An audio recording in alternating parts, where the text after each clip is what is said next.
Hey guys, what's up? I just bought a US General Series 3 56-inch toolbox, and I did a video recently comparing it to my Husky 56-inch toolbox, the differences between the two, what's the pros and cons, etc. If you haven't seen that, you can watch it on my channel. It's like a few videos back. But I figured I would make a video on 3 super easy things you can do to improve this toolbox to make it a little bit more user-friendly. Like one of these things is something I think that Harbor Freight should have included like out of the box.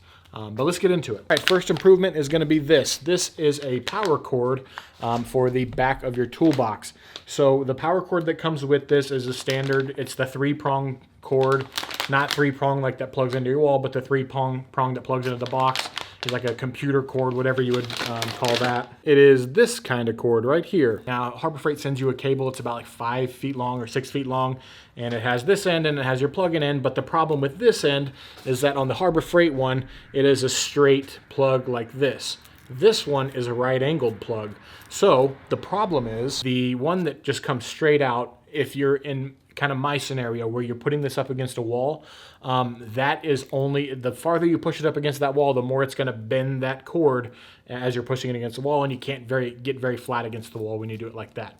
It would have been nicer if they would have put the cord inlet somewhere on the side or recessed somewhere underneath, maybe, who knows, but they didn't. So this is an easy way to fix that. So the wall is going to butt up against the back of this versus a cord coming out the back and getting bent every time you push it. Let me show you. Here is the Harbor Freight cord poked back there behind the box, and when I move it back towards the wall, you can see that it's bending, right?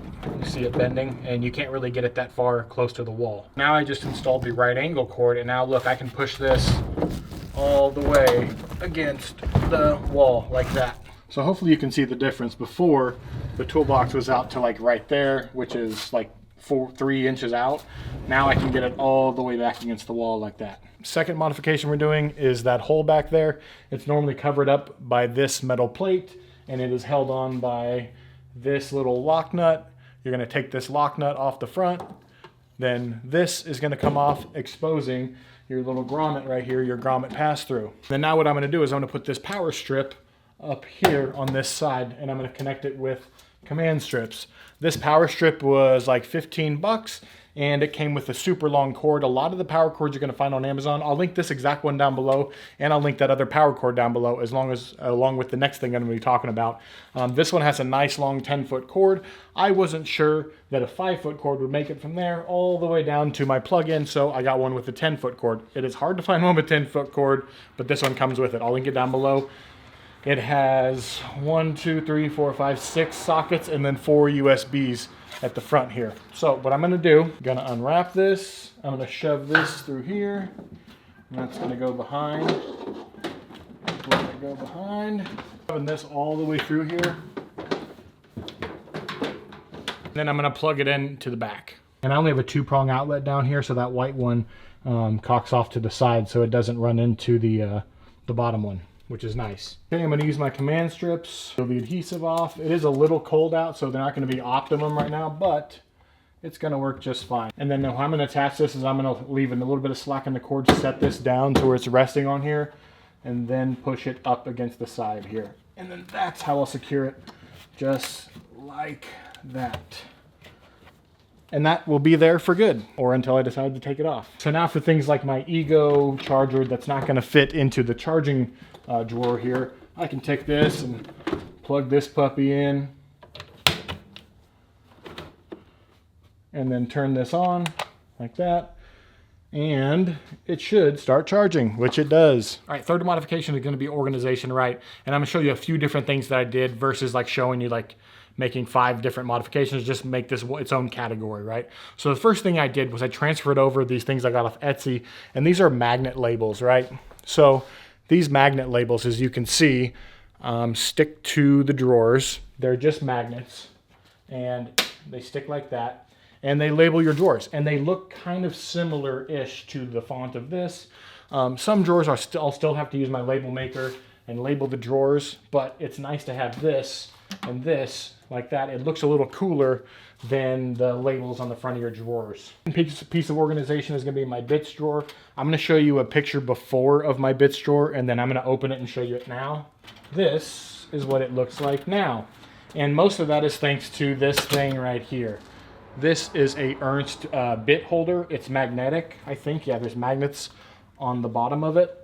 It sticks down, and you got to give it a little bit of effort, not a lot. If you got drawer liners in, it dampens a little bit of the magnetic force, but it still stays down sturdy like that. It is very, very nice to have.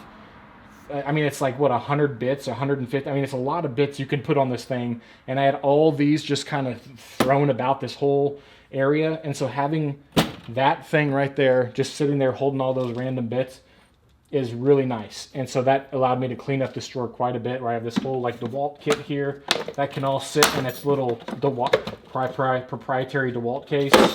And then all of my other random bits are kind of organized. So it'll stay a lot more organized, but it won't look like this forever. I'm very unorganized, and this will become a mess. But having this organizer right here is going to save a lot of frustration, because I can throw all my random bits in here. They stay in, they don't come out. Like, I'm shaking it, they're not going to come out, and it holds a ton of them. So with that in there, and with and some of these are like the 2-inch bits, you know, they're that height, they're like the medium bits, and you put them in there, and there's still clearance in the US General drawer to close, just enough. And then last but not least will be the wrenches drawer. And look, this side's still kind of sloppy, but this side is getting organized thanks to these things from Ernst as well. Or I think these are Tekton, I don't know, they're all the same, the Ernst and Tekton wrench organizers. So these are little modular pieces. They come in like 1, 2, and 3 sections, and you can take them apart and modify them as you need. And over in the corner here, I have like an extra 4 slots for wrenches. Now let me tell you something. I've used a lot of these wrenches, and the way how it looks so cool has really encouraged me to like put these back in the proper spots, because it looks so cool. I don't know if it'll last forever, but it's like a mental trick. Like, how cool it looks is like tricking you into making it look cool again. I don't know. So instead of me just tossing the wrench in here, I'm like, ooh, let's fit it right back in its spot. It feels like it's a motivating organizational technique. I don't know. So I have my like mountain slash platinum slash whatever these wrenches are. I just got a set of the gear wrench, these double box end with the rigid ends and the little meaty side here. These are really cool. And then I have my standard open end and box end ratcheting wrenches here. All these wrenches are ratcheting. All these are pretty much non-ratcheting. And then I have my little stubby wrenches. I have the wrenches like these that are great for doing like a strut, you know, strut mount on top of a car. These are flare nut wrenches for lines, gas lines, etc., fuel lines, brake lines. And then more stubby wrenches that I got in an estate sale. And then a couple sets of crow's foot, metric, and SAE. Awesomely organized. Makes the wrench drawer look really cool. It didn't close all the way. Guys, those are my 3 things, or like the last one was kind of a section of things you can buy. I'll link every single thing down below that I bought, so you can find it. There'll be affiliate links, so if you do click on them, I do get a commission. If you don't want to give me a commission, it costs you the same either way. You can just like Google the product or look for it on Amazon, and you might be able to find it. The power cord is pretty hard to find. I had to search for like 10 pages to find that. But everything else is pretty readily available. If you don't want to use my links, you can just search it, of course. Anyways, guys, that's the end of the video. Thanks again for watching. Have a great day. Bye.